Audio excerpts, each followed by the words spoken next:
It's the NOFOMO Podcast. Where futures get real, we ain't missing deals.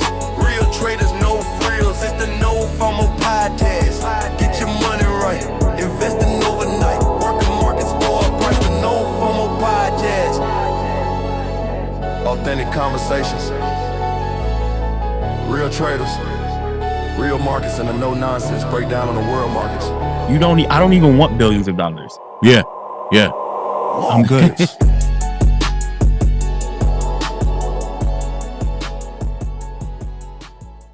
What's happening, traders? Welcome back to NOFOMO Podcast. I'm your host, Woodz. Today's guest, Gio, also known as BOTMAN, a trader, programmer, and educator who has built his approach around one thing most traders avoid: data. While many traders are searching for the next indicator or chasing latest setups, Gio took a different path. He dove deep into statistics, historical testing, and algorithmic trading to understand what actually works, and more importantly, why it works. In this conversation, we explore his journey from manual trading to building systematic strategies, the misconceptions surrounding trading bots, and how traders can develop a true edge, and why patience and discipline are still the foundation of success, even in an automated world. If you've ever wondered whether trading should be based on opinions or probabilities, this episode is for you. Let's get into it. This is NOFOMO.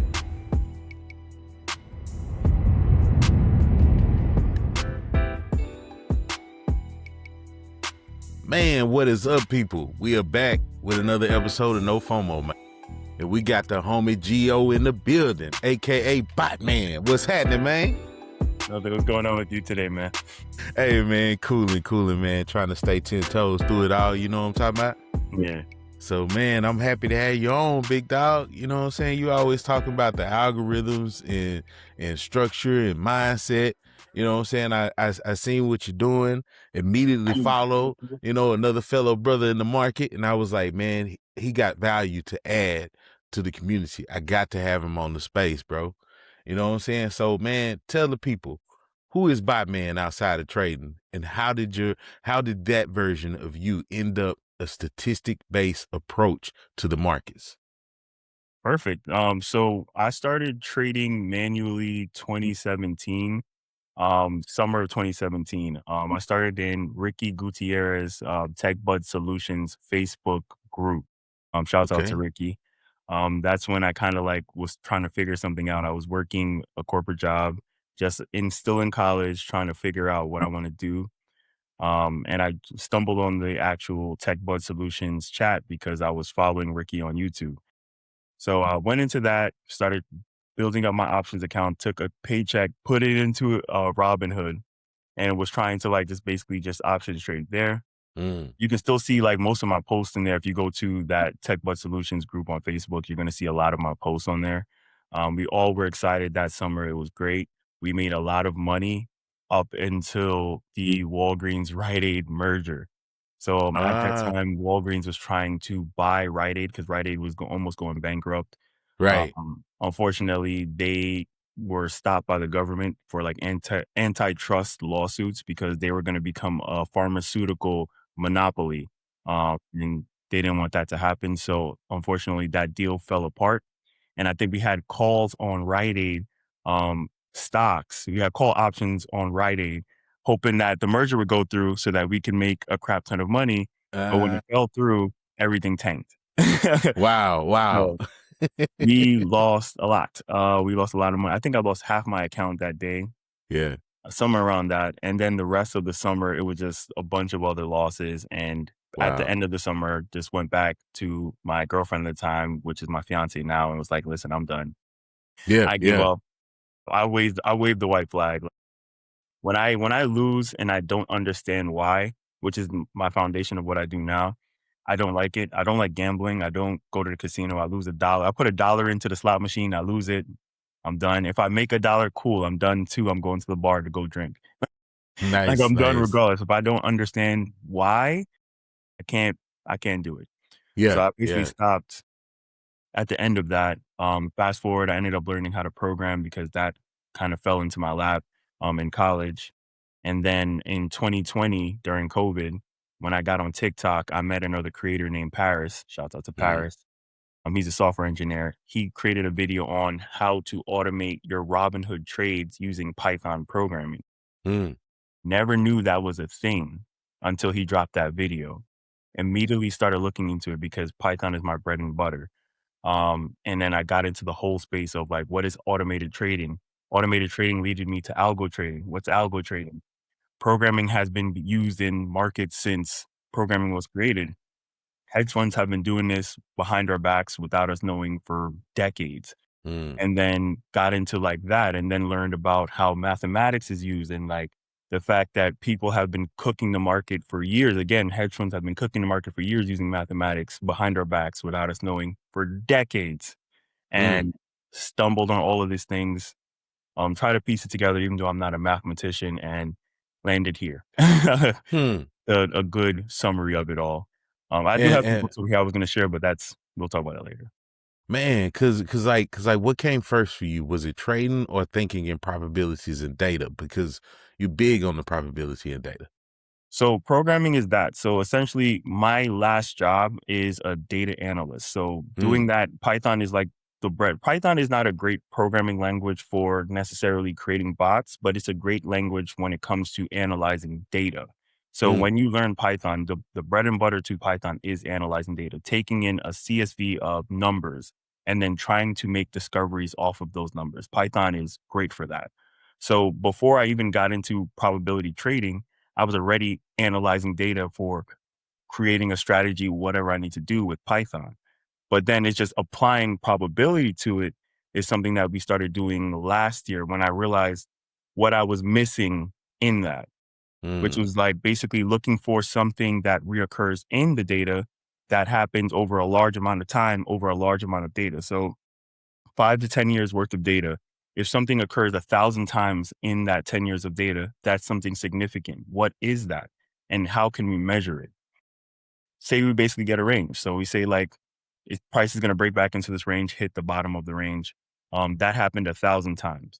So out of those 1,000 times, what is the percentage that it hits the mid of the range versus the percentage that it hits the bottom of the range? If the bottom of the range, it only hits like 40% of the time, I wouldn't want to trade that. But if it hits the mid of the range around 60, or if it hits 20% of the range at 80, that's significant. Now we can actually look to how we can like build that into a strategy and cook the markets with that. So that's kind of the methodology behind it. And gauging a high probability trade. Yeah. Nice. So do you remember the first realization that trading wasn't about predictions, but about odds? Thank you. I get to bring my book in. Thank you. I got 2 books here.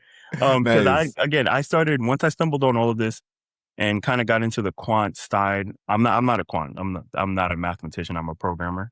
I like to say that. Yeah. I stumbled into who are the biggest names in it. And my good friend Ed Thorpe, he is one of the first to create a quantitative hedge fund, meaning all markets. Yes, he's the first to actually apply mathematics to the financial markets. And funny enough, he was the first. He's the inventor of counting cards in blackjack. He got kicked out of casinos for using math. I've read about that before. Yeah. And Thorpe. And once he did that, once he got kicked out of casinos, he's like, okay, what's the next challenge? Let's apply this same logic to financial markets. He was the first to do it. And he actually built the first quantitative hedge fund. So he figured out that there was a price mismatch between stock warrants and the underlying stock. So stock warrants is like options. Options price has to follow the stock price. If there is any like delay or switch up in the price, that means something's wrong there. This was like back in like the 80s, late 80s. There was a significant delay in the stock warrant price going up, even though the stock was going up. And when he figured that out, he was able to apply math to figure that out.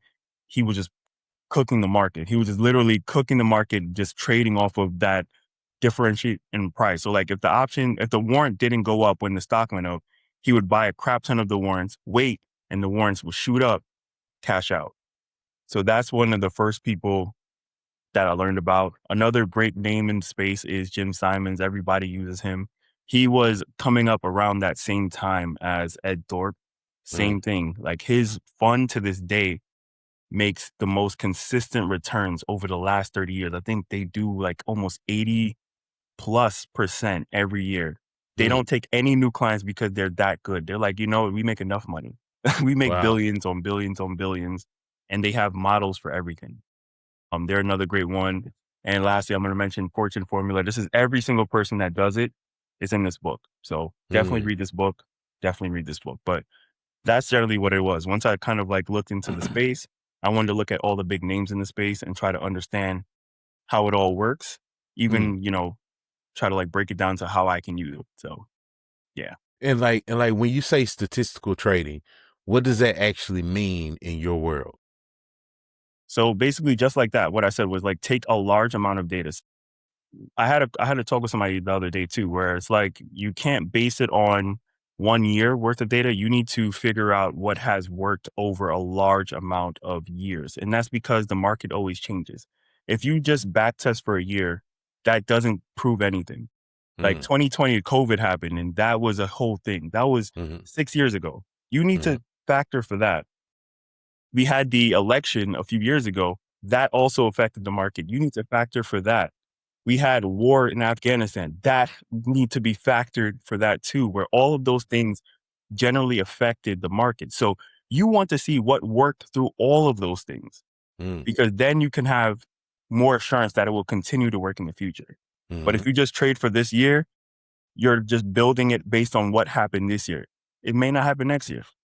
It may be a switch of next year. But if you have 10 years where there's a whole bunch of stuff happening in these last 10 years, you can be more assured that it will continue to happen in the future. What would you say is the average data that you're tracking that the average trader is not paying any attention to at all? Well, right now I'm focusing solely on price data. So like NQ price data for the last 10 years, ES price data for the last 10 years, et cetera, et cetera. But other things to look at that I haven't used yet, one of the things I want to try is weather data, because weather affects crop yields, which affects whole different markets. Like there's corn futures, et cetera, et cetera. Another thing is macroeconomic events like the war right now going on. That generally affects oil prices, and seeing how that plays out. Other markets as well too. So like anything can be used in this space, any data that you find used, but you really just, I think I said this to somebody, you got to study the market that you want to trade. Don't focus on everything. Focus on one market. Like if you're focusing on NQ is all of the tech stocks. What are the weights to NQ? The highest weights to NQ are NVIDIA, Tesla, Google, Apple, and I think Microsoft. And NVIDIA being the largest. NVIDIA is like 13% of the weight of NASDAQ, meaning if anything happens to NVIDIA, it will affect NASDAQ pricing, NQ pricing. So what affects NVIDIA? NVIDIA is the semiconductor market. One of the biggest producers of semiconductor is Taiwan. China wants to invade Taiwan. So if China invades Taiwan, ripple effect, you get what I mean? The ripple effect and how it then affects NQ pricing. So thinking about everything as a whole, studying the market and figuring out what can affect it, and then picking data for that. How did you go from seeing patterns to actually trusting the numbers? So there's two ways to do it. The first one is, of course, finding the pattern. Then the second way is to evaluate it. So that's something called expectancy. I'm going to create a video on that too. It's crazy, where you're basically now taking the probability of an average win and an average loss. And once you put those together, if you have a positive number that comes out of it, now you're more assured of an actual edge as opposed to something that happened but may not continue to occur. Because again, you got to take both in loss and wins into account before you know if you have an edge or not. So would that be considered like a delta curve or something? Like, so yes, so it's kind of like that, but it's like you're just basically measuring the effects of it to then see if it will continue further on. Also, you can, of course, test it, paper trade it for a while, forward test it, Monte Carlo it, which will then have like 1,000+ simulators of it. And of those 1,000 simulators, you then have a distribution. And from the distribution of the returns, you can then assess if it will continue to be positive or not. So just really testing it out, but there's a lot more that's going to be going. I'm going to have a video on that. Don't worry. I'm going to have a Mm. full video on that as well. So do your stats ever contradict what the chart looks like and which one wins? No, because the thing is, you're not going to win all the time. So the reality is like, if you're saying like, okay, I'm supposed to have like an 80% win rate, but for like an entire week's period of time, all you did was lose. That is a kind of a symbol that something's wrong there. And there may be an error in what you did. Again, if you have 5 trading days and you win 3 days and lose 2 days, you're good. You can keep it going. But it's really about taking all of the trade data that you have and then figuring out if it's still effective or if there's something wrong. So I like to use a month before I make any decisions. Am I producing that 80% win rate across that month? If not, something's wrong. And what typically is wrong is the edge may have died. I say this a lot too. Edges don't live forever. The only thing that lives forever is alpha. Alpha is the edge of edges. Edges exist for as long as they can exist, and then they just fade off. So it may have occurred, or you may have just tested it incorrectly, and it's not an edge at all, and it's just. But that's again why you need to have risk management in play as well too, where you don't lose too much. Like one of my strategies, I think someone told me this too. Like I think it lost 90 cents. And then we just turned it off because it was like, okay, it's losing every day, but it's only losing 90 cents. I can take that hit, but I'm just going to shelf it because it's still not producing what I want it to produce. So it's just measuring like that. And how long did it take you to trust your system enough to execute without hesitation? It didn't take me that long because I'm still testing. To this day, I'm still testing. It's never, I found something and it works. To me, it's like you found something. Okay, keep working at it. Keep refining it. Keep making it better. Keep monitoring it. There's never, I would say this trading as a general is never, you find it and you made it. It's like you got to keep working. You got to 100% keep working. So it was never of like, I found it and I trusted. It's like, I'm still refining it. Just like with the other bot I said, like it was doing well until now it's like, this is like literally losing. So now I'm shelving it and I'm bringing another bot in to take its place. So it's like, it's just a continuous cycle. You never stop until you find alpha. If you find alpha, you can then stop. That's when you retire. That's when you retire. That's when it's like, bro, you can't lose. You can't lose out here. Yeah. So that's the only time. But until then, it's just the grind. You got to keep going. So what made you decide to turn your strategy into a bot instead of just trading it yourself? Oh, I suck. I suck at manual trading. I know we talked about this. I said, man, I'm the worst manual trader you'll ever see. I am emotional. I cannot see even that 90 cent. I can't watch that 90 cent. I'm like, 90 cents? I can't watch it. I can't watch it. I have safety guards in all my bots to like only lose a certain amount. Yeah. But I can't watch it even try to lose that certain amount because I'm like, man, listen, I'm still the rage start kicking in. Like, yeah, I'm still thinking about the money. I'm like, man, you know what I could do with that right now? It's like, what was that? Everybody Hates Chris with his dad. That was 72 cents. Julius, man. That's 20 cents. What you could do with that? Man, so what problems were you trying to solve for traders with your tools? I would say probably more so the emotional aspect of it because that's the reason why you did it, right? Well, for me, it was like the realization of for me, my personal opinion of who are the true winners of the market. That's what it really was. Like me personally learning from people like Ricky and other YouTubers is cool, but I'm like, who are the people who win consistently and they're acknowledged by the world? And that's why I want to like introduce people to that. Like we don't hear about stuff like that, especially people that look like us. Like people that are in these rooms, the people that are working for these companies, the people that know this stuff, they won't tell you anything. Even the ones you find online. There was one guy I learned from. I'm not going to say his name because he's very secretive. He blocks off his face. Yeah. That's how secretive this whole thing is. Like they won't tell you anything. They won't teach you anything because they're the only ones really winning. Like, and they don't want you to know anything about it. They want you to trade like us. And you're going to always hear people tell you retail is going to lose. Discretionary is going to lose. And they're not necessarily wrong. Like they're a part of that and they know what we don't do and what they do. that essentially always win. So kind Yeah. of like putting a light to that, showing people other things to look at. Not saying anything is wrong, but showing people other things to look at. People, especially that look like us, who just think it's just lines on a chart and everything else. There's so much more. There's so many other avenues to look at, especially from the standpoint of the people who are actually winning in this thing. So that's Yeah. basically what I wanted to do. That's interesting, man, because my mentor is he's really, really low key. And we call him Ghost because of that. So and anytime he does something like sharing even a piece of the knowledge that he shares, if he shares it in an open setting, he always hides his face. So he's like he's just secretive like that.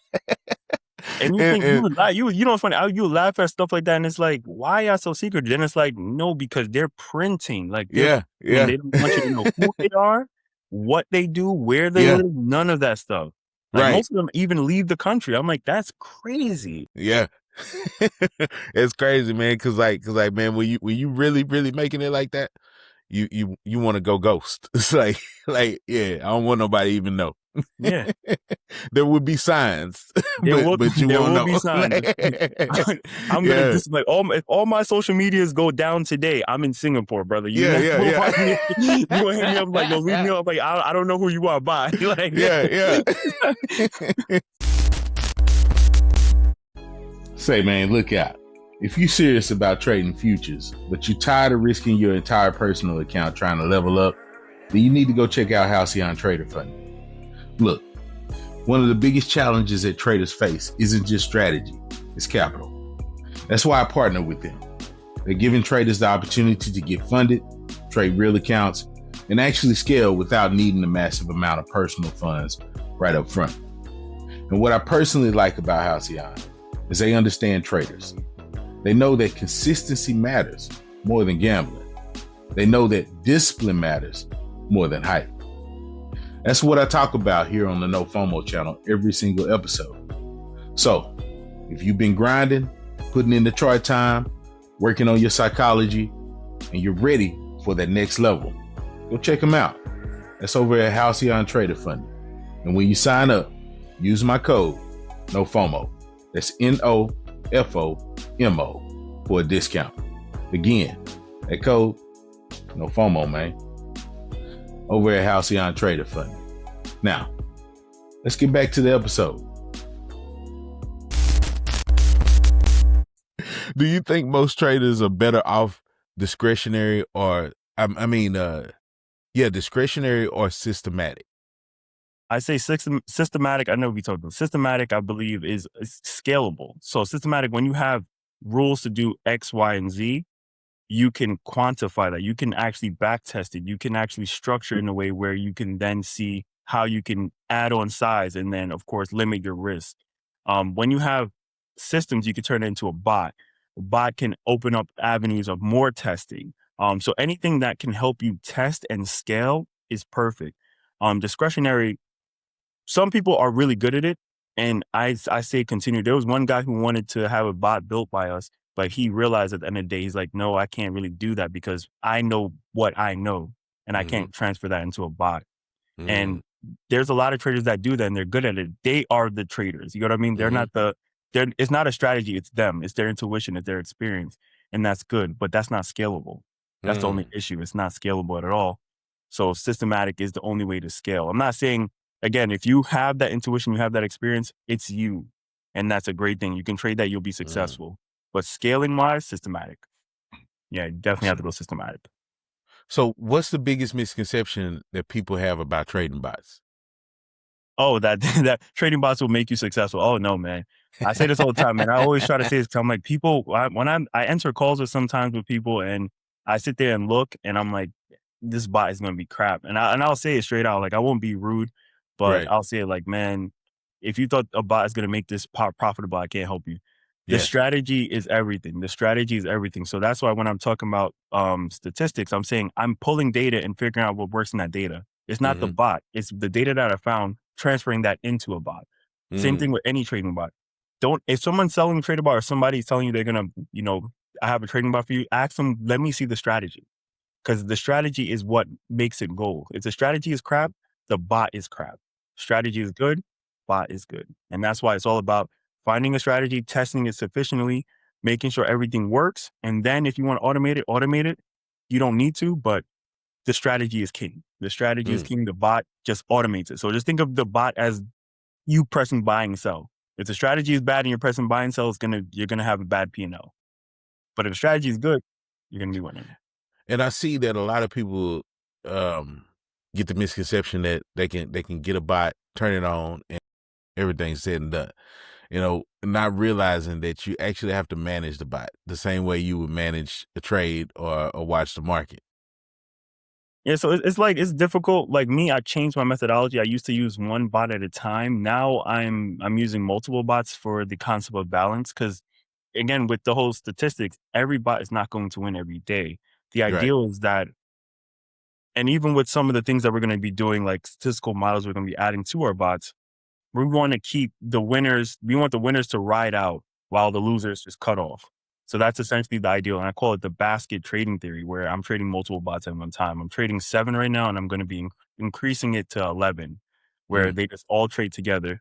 Winners will continue. Losers will be cut off.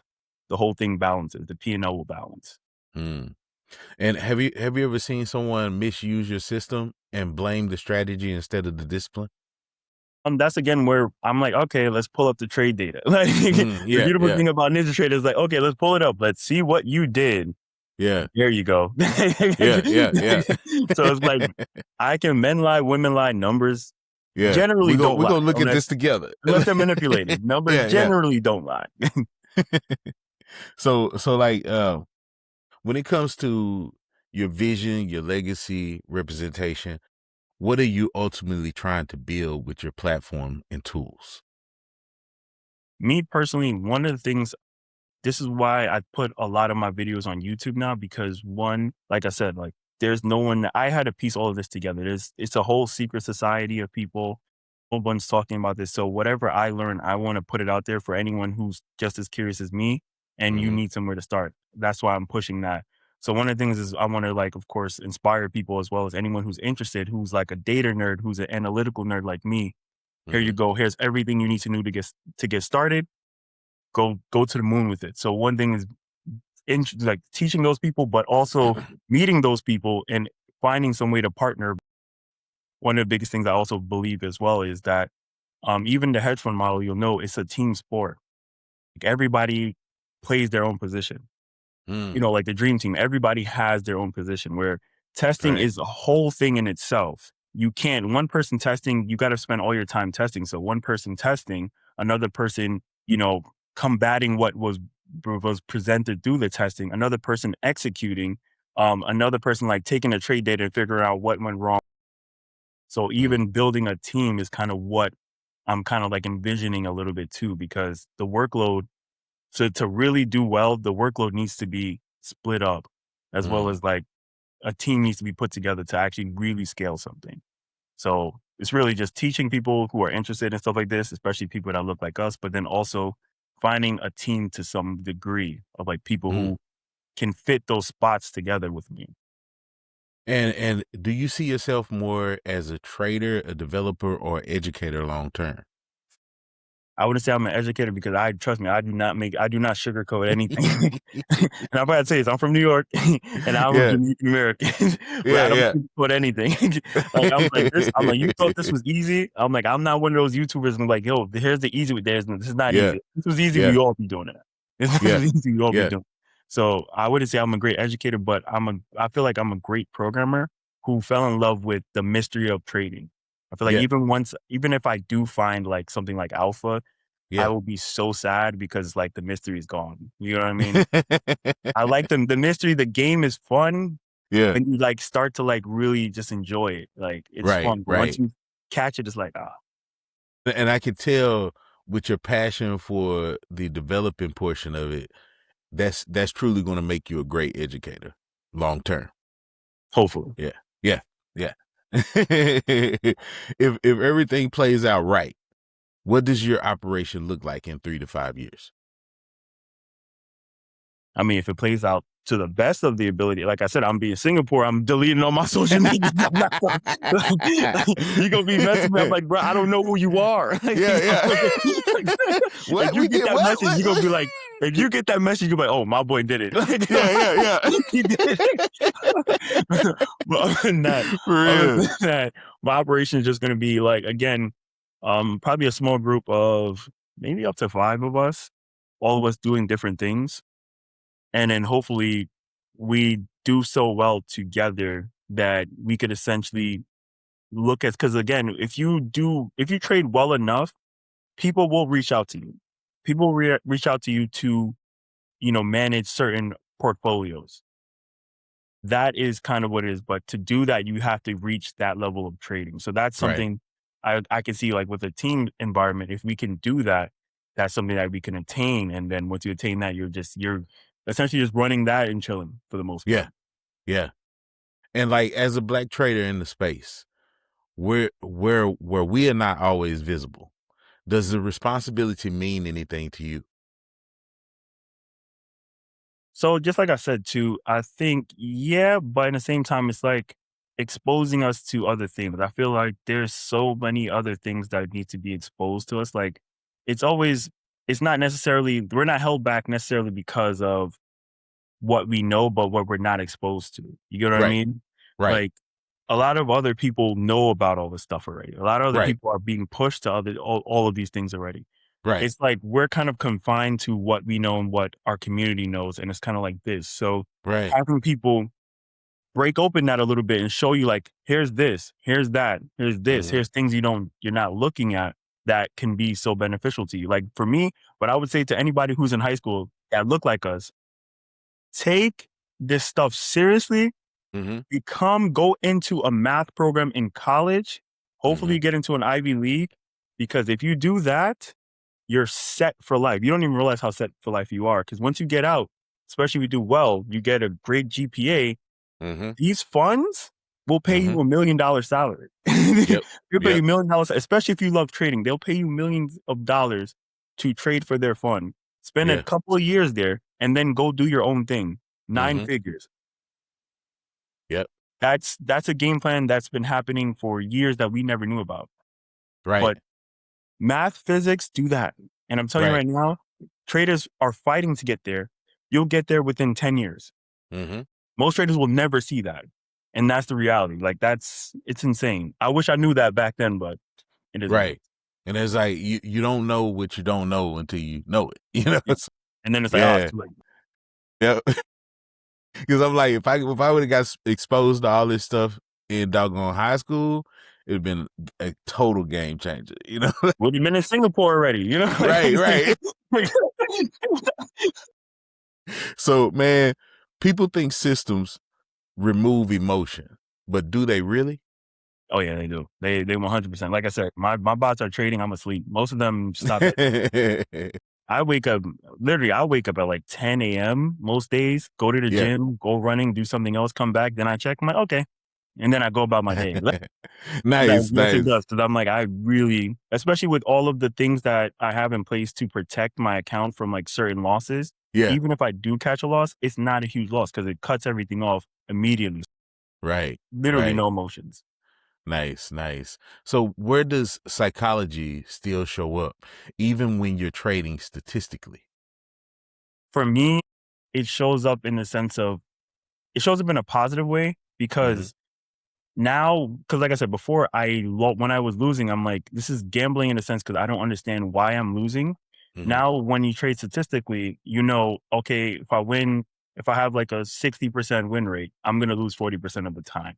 So now it's like, okay, if I do lose, I'm cool as long as it falls within that 60% win rate cycle where it's like only 40% of those trades for that month lost. And generally that typically happens. And when that typically happens, you're cool with losses. Right. You know what I mean? So the psychology part, it helps bring a better understanding of wins and losses, and it makes you more comfortable with both because now it's not, I lost because something may have happened. I don't know. It just happens. No, it's like, it's a part of what was discovered already. So I'm good. So have you ever overridden your system and regretted it? No, because I'm not a manual trader. The only time that ever happened is when like your, bot takes a trade and like you catch a loss and you're just trying to chase it. Or like when you're trying to like pass an eval. I know that typically happens for people.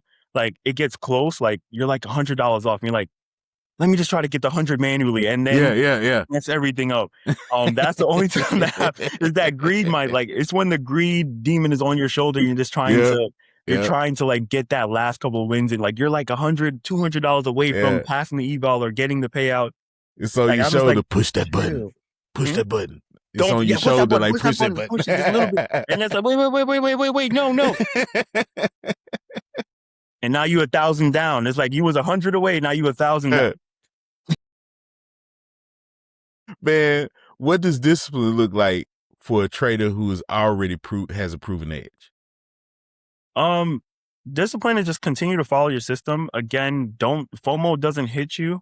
When you have a proven edge, FOMO doesn't hit you anymore because it's like, oh, this person made this much, this person made that much. I'm cool. When you're like the psychology part, you're super cool when you find an edge because your edge is consistent. It makes money even if it lost today and they won today. Again, if it falls in the confines of what you discovered, you're chilling. Like, oh, this person made that much. Cool. My payout, I know my payout's coming. Like, I know in 2 weeks I'm going to have my payout, regardless of the amount. Oh, I lost today, you won. Cool. Tomorrow I'm going to win. Or tomorrow, the next day I'm going to win. You get what I mean? So it's like you're essentially, that's why I know when you find alpha, it's like a whole different game because with edges, you get that relief a little bit. But I know with alpha, it's going to be like kicking up my feet on the beach, not talking to anybody, disappearing. Because, it's that sense of relief that's even bigger once you reach alpha. So, yeah, when you have a proven edge, it's relief a little bit. It's and exactly you speak a lot on this alpha. Is that like supposed to be like the holy grail of such? Yes. So that's essentially what Jim Simons figured out. That's why his fund, like I said, his fund is turning away money. So to the fact that you're producing such great returns to the fact that new people are trying to give you their money and you're like, I'm okay. Like, you know how like good you have to be where it's like, I don't even want billions of dollars. Yeah. I'm good. That's insane. RIP Jim Simons, but that's insane. Like there was even a trader, I had his name here. He found an alpha in natural gas. What's his name? John Arnold. He found an alpha in natural gas in the 2000s. He retired. When you say alpha, that's like an edge? He found basically the way to trade natural gas to almost always win or win to the point where it just never dies. Alpha is an edge that never dies. Most edges will die because they have a life cycle. Once people catch on, they start using it, it dies off. Right. Alpha is one that it just won't die. It just clicks every time. Not 100% win rate, but it just clicks so much that it just will never go away. John Arnold found it in natural gas in the early 2000s. He retired in 2012 because he was bored. Come on, man. But I understand, like I said, he's making so much money that he just bored. Like once you figure something out, it's like it's not fun anymore. Like I understand it's not fun anymore, and he just bored. Wow, that's crazy. So was there ever a point where your data wasn't working and you started to question everything? Yeah. That always happens. Like I said, I'm very quick with shelving bots and like trying to figure something out. So there's always going to be, like I said, there's always going to be a point where edge dies and it's like you get frustrated. So that happened. I started trading bots, futures trading bots about 2 years ago. That first bot I started off with, because NQ, I think it was NQ during 2024, NQ was essentially almost like, it wasn't ranging, it was actually trending pretty well. The bot was doing great up until the beginning of 2025. Then it stopped doing that. So the bot became ineffective. I had to quickly like pivot. So I got another bot in. Same thing. That bot for the first half of 2025 did great up until springtime. Now we're entering like very rangy markets again. So had to shelve that bot. Then that's when I started using multiple bots at one time because just to like teeter it off a little bit, just to keep it balanced. So it's always a continuous process, and it does get frustrating when it does happen, but that's why you don't stop. You don't stop looking. You don't stop discovering. You don't stop refining. You got to keep doing that. Even now, like I said, that one bot that I found, I have to shelf it, and now I have another bot replacing it. Because good thing we found 23 other things that we can use now. So that's why it's just, you got to keep turning it out. And that's why a team works, because now one person can do that. Another person can execute, and then somebody can facilitate, and then we all can come together and figure out what we need to do going forward. If we need to make some changes, if we need to adjust this or that, that's the beautiful thing about a team. Create a And team. how do you personally handle drawdowns when you know the system is valid? So it depends on what you're trading. So that is typically a question I would say for like silver. I know we talked about, I already said this already too. Do not trade silver. I would say stick to, if you are trading, I would say, and if you want to pursue this, stick to liquid markets like indices. So NQ, YM, ES. You can go for gold. I don't recommend it. I say stick to those three and pick one of those three. Most people pick NQ, and it's simply because whatever you find won't have too much of a drawdown window. Silver don't play by nobody. Silver, even things I found on silver, I'm like, even if I go down to like micro silver, the drawdown window is insane. And it's because there's just so much going on in silver, and it's not as liquid as the other ones, where most of the patterns you will find through the data is not just traders buying and selling. It also is algorithms that are going through it that are leaving those little traces. Silver doesn't have all of that motion. So whatever's found there is going to be subject to whiplashes.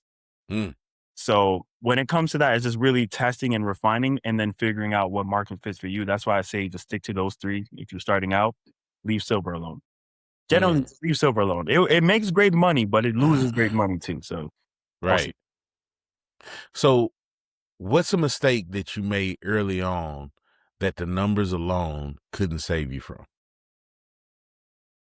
Not using statistics. I would say that. Again, I've always like put together strategies based on technical systems that I found. And they generally, again, when certain market regimes are showing, if it's trending, you could always make money in either direction. Choppy markets, you're going to always mess up. So that's where it always kind of fails when it gets to a choppy market. But applying stat is like, it's kind of overriding all of that because it's just looking at what works. And then even when it works, so it's not even what works, but when it works, what conditions make it work, et cetera, et cetera. So that way you really drill down, okay, if this day is this way, don't trade. If this day is this way, trade, because you have a higher odd of success on this day. So using stat just kind of like refines everything. It's not just what you find to trade, but when you trade it as well too, and what conditions are more favorable to his trading, as well as what conditions aren't favorable. So you know to skip those days, like trade a CPI day or don't trade a CPI day, et cetera, et cetera. And I wanted to tap into the fact that you have a community. You know what I'm saying? And I thought that was very interesting, being the fact that you're a low-key brother. You know what I'm saying? But what made you decide to build a community around this instead of staying low-key? Me, the thing is, I'm an introverted extrovert. So like, I'll talk and we'll joke. We'll do it. If you come to Jersey or New York area, let me know. We'll go hang out, grab some drinks. You know what I mean? Like that's how I am. But when it comes to like the stuff that I love, the things I'm passionate about, even with my fiance, I'm like, I need to lock in. And focus on this. But like I said, for me, it's like there needs to be a team. So to build a team, you have to put yourself out there to see who else has your same energy, who else has your same mind. And like, okay, let's come together. You know what I mean? Like who else has that skill that we can piece together? It's a team. It's even though we trade individually, it's a team sport. A team sport that really pushes it to the next level. So getting the people together so we can do that. So that's what made me push myself out there. Like, So what do you see traders struggling with what do you see traders struggling with the most when they first enter the ecosystem? Testing, like I said, testing should be, that's what I'm saying. I want somebody to 100% be that person that tests. Testing should be, I would say minimum 70% of what you do. Testing is everything. Test like a damn mad scientist. Like people test for like a month and be like, oh, my strategy works. and let me go buy a prop challenge, fail. People back test for 6 months. Oh, I have a 90% win rate. Let me buy a prop challenge, fail. Testing, you need to test back, forward, Monte Carlo, paper trade, live simulator. You know what I mean? Before you even say this is thumbs up good. And even while it's trading, monitoring your trade every month to see, is it still effective or is something wrong there? Testing. Traders are bad at testing. And I'll be on TikTok just like, damn, you're cooked. Like, you're cooked. You're trading way more than you're testing. You're cooked. And I always, and I'm nice. I always measure like, dude, how long have you tested this? I've seen some crazy things like, oh, I did 6 months. I'm like, dude, do not. Yeah. You're not ready for this. Do not. Yeah. But testing, you got to become a pro at testing. A pro at testing. That is it to me. It's testing. And what separates the traders in your community who succeed versus the ones who don't? So again, it's just that testing element too. Like that's something I push. Testing, like how much of a penchant you have for testing. And I'm not rude about it, but in the same way, I'm like, why are you trading while you're testing? You're supposed to test and then figure out what you want to use and then trade. You don't trade while you test. That's greed. Get greed out of your head, focus on testing and figuring it out. Like even if it takes you months, focus on testing until you find something solid, because something that's not solid would have you paying the platform more than they're paying you. And if you're paying the platform more than they're paying you, or losing more than you're winning, what do? You're gambling. You like go to a casino, take your money, just go to a casino. You have probably better odds there. But and it sounds like it comes down to a patience issue. Yeah, I mean, because I feel like you gotta love. That's something. It comes to also love of the game. When you love the game, even people like hearing that, like, oh, he reached alpha and then he quits. Like that sounds insane to you, but when you really are a person who loves the game, you understand. You got when you're a person that's thinking money, you're like, damn, you're leaving that much money on the table. But it's like you love everything you do. Like you love when you find that eureka moment, like, oh, I found it, I figured it out, and it's fun. So that's when you kind of understand that a little bit more. Like the patience is just because they're focusing on the money and they don't really necessarily love it. And that is shown through their results. Your results are shown through that element. Like if you let greed stay on your back, that's why your results are poor. But if you really love the game, you're gonna ball. You're gonna hoop out. You may catch a couple losses, but you're gonna hoop because you love it. You're willing to put in the work and the time to really get better at it. So. And I find that interesting, man, because I've ran into traders that have gamified their trading system. You know, even traders that are so much has turned their controls into what looks like somewhat of a gaming controller, and they've gamified the system. So that helps to add the enjoyment to the whole process. You know, I've always said this too. Like, and I'm not gonna call out names, but I said this last night. I had a meeting with somebody. I'm like, some people find edges in the most interesting ways, not necessarily, you would say, quote unquote, good trading ways, but they find edges in other exploits pertaining to trading.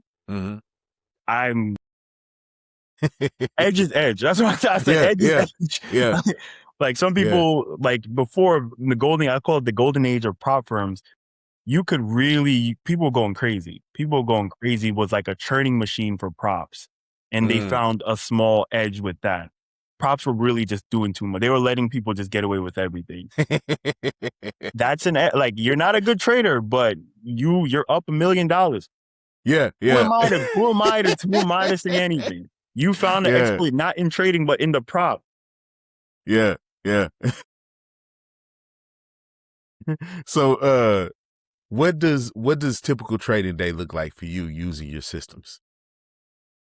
So first, it's beginning of the weeks. I typically take Sunday off, but then Monday morning, like 12 a.m., I look at Forex Factory to see what's coming up in the week. Now, granted, I can trade any day of the week because all of my systems are not new specific, but I try to stay away from certain things that may affect it just off of like my experience. So like FOMC, I try to stay away from. So anytime like last week was FOMC, I try to stay away from like those days. CPI, I love CPI. I just try to like have Forex Factory up for the week to see what is it going to affect the dollar for the week, and just kind of keep that in mind and like put that in like a chat so I know what's going to happen. But other than that, what are you typically trading? I'm typically trading I'm trading most markets. I'm even trading crude oil and stuff like that. But Okay. none of them are necessarily affected. I just like to know what's going to happen, just in case. Like again, just in case, like I need to test that later on. Like, okay, did this affect it anyway? Because there are certain bots that I have that on CPI days, we're cooking. Like on CPI days, like there's one that I would turn on immediately. Yeah. Just because of what I found. So it's things to just note for that. But generally speaking, it's the same thing. Turn them on at 12 a.m., go to sleep, wake up, go enjoy your day, go touch some grass, then check it later. Good, bad, thumbs up, thumbs down, go enjoy the rest of your day. So it's really just pretty smooth motion. Turn them on at 12, enjoy the rest of your day. Go to sleep, enjoy the rest of your day. Straight passive income style. Nice. So are you actually watching the charts or mostly monitoring conditions? I'm not watching charts at all. Like I said, most of them are executing. I'm still in sleep. I'm still asleep. Like, I'm not watching nothing. Again, I have all of those safety guards in play. Like I have like a P&L, call a P&L monitor where it has a daily loss limit and a daily profit limit. So basically any one bot can lose X amount, whatever that may be. So even if it does catch that loss, it just deactivates the bot. It turns off. The other ones continue. And then we just adjust from that. So those safety guards I have in place kind of protect everything. So I don't really have to be concerned, even if it does lose. I'm cool because it's still within the safety guardrails that I have. So what has become simpler in your trading style over time?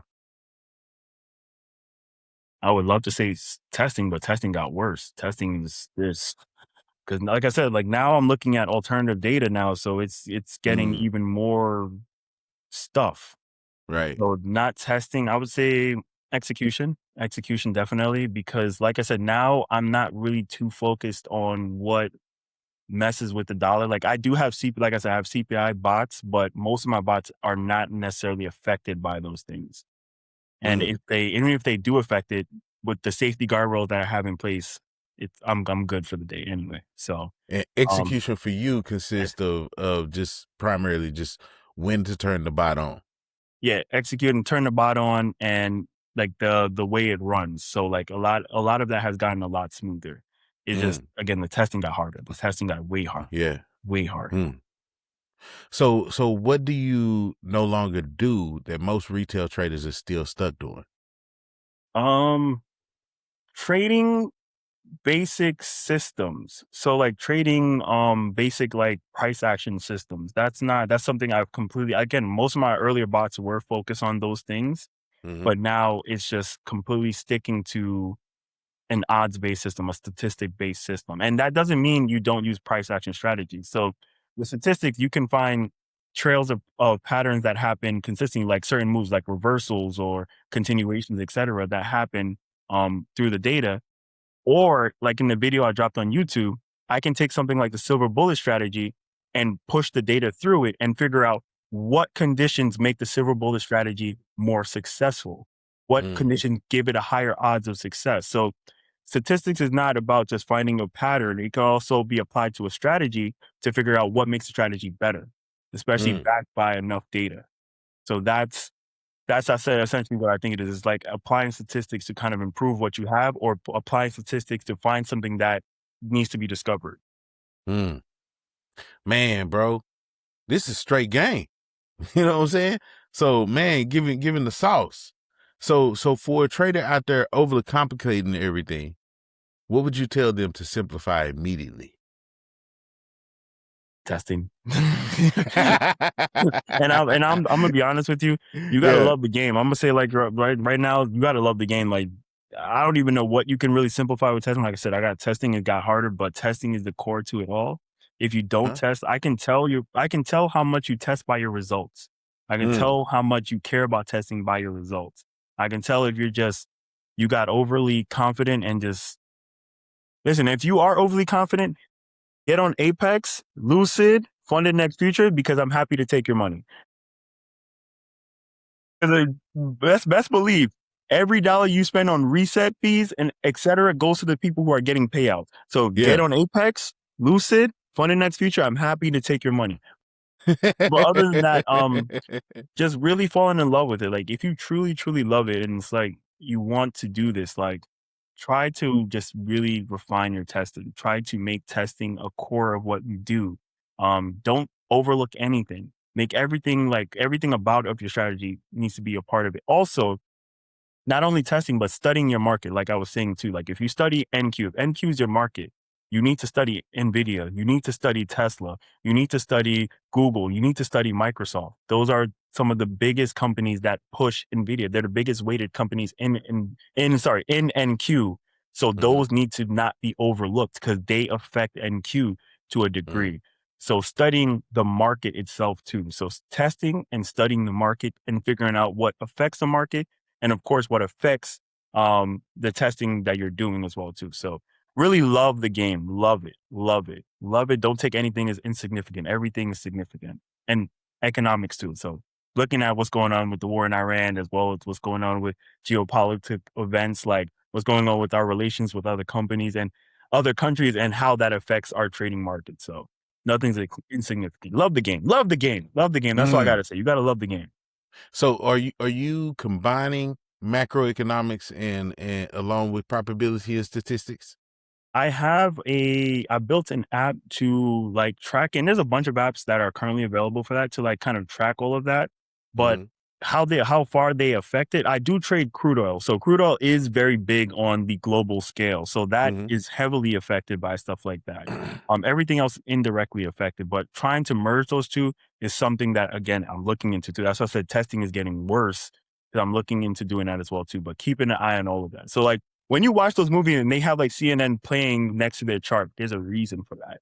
Bloomberg terminals have all of these things built in. There's a reason for that. Like Right. nothing is insignificant. There's so many elements to the market.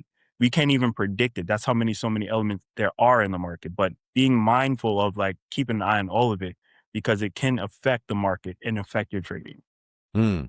And when you say you stress testing a lot, what is primarily tough about testing? Essentially, one of the saddest things is when you test and you essentially don't find anything, like, Mhm. especially when you love your strategy, you put it through 10 years and you're like, this strategy is dog crap. That's like little bit. That is really heartbreaking. Some Yeah. people try to avoid it. I know a lot of people who do back test, they try to avoid it. Like, the back test results were fake and stuff. No, it's just a strategy. Like, and most strategies aren't bad. Most strategies can only get so good. And that's the Right. issue. So that's one of the biggest things, like kind of like knowing when to dump off a strategy, especially when you spend so much time like putting it together. It sucks. That's one. Bad data is another thing Mhm. too. And you won't know that until like again, you go through your whole rounds of testing. Um, there are good data providers and bad data providers, and you got to be mindful. If it's free, it's not good. It's full with something wrong with it. That's bad. Back testing engines as well too. TradingView's back tester is full of errors, and you Mm. will get corrected fast when you believe those results and your live results don't match up. So testing in itself, there's like that's what I'm saying. Testing is a skill in itself because there's so much that goes into it. There's so Mm. many errors. There's so many things that go wrong. You press a button Right. on TradingView, you think it works. A lot of times you'll realize quickly that something's Yeah. wrong. 'Cause you're gauging pieces of information that you get that may be corrupt versus information in real time. Yeah, and even like I'm not even gonna say like just TradingView. Like even if you use Python like me, there's a crap ton of errors that you can do via Python that Mhm. is also a part of it too. So like it's a lot. It really is a lot when it comes to testing, and that's why Right. I say like you got to really just spend your time like mastering testing and just loving the game. Nice, nice. And man, I wanted to ask you, what does no FOMO mean to you as a system-based trader? Edge, man. When you have edge, you're chilling. No FOMO means basically if you FOMO out, that means if you fear that you missed out, it means that you've been losing consistently, you don't have an edge, and you're just like, why does this person win and why am I losing? When you have edge, you're chill, you're relaxed. You're like, oh, that person won, I lost. I'll make that same amount. Or you're not even focused on what they made because you're consistent enough that you're not worried. You're fine. True. You're like, okay, they won, I lost. Who cares? Like I know I'm good. Now, if I'm not good, now I'm be sitting there like, why did he win and I lost? Like something's wrong here. What am I? So FOMO is just like a lack of edge. That's what it is. No, like FOMO is just lack of edge. When you have edge, you're not worried. Yeah, yeah. Man, Gio, great conversation, bro. Let them know where they can hit you up at, man. So yeah, my name, Givanne, Givanne .eth on Instagram. BOTMAN_trades on YouTube. BOTMAN, I think _or .eth on TikTok. But definitely go to YouTube if you want to learn. I'm dropping so much stuff there, especially with people who want to think like this. 100% free. I'm teaching for free because I want to find people who think like this or who want to learn this stuff. Go there. 100% free. Oh, no charges, no nothing.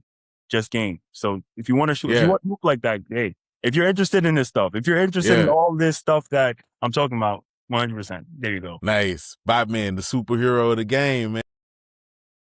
Hopefully. Someday, yes, hopefully. Nice. Hey, that's what's up, bro.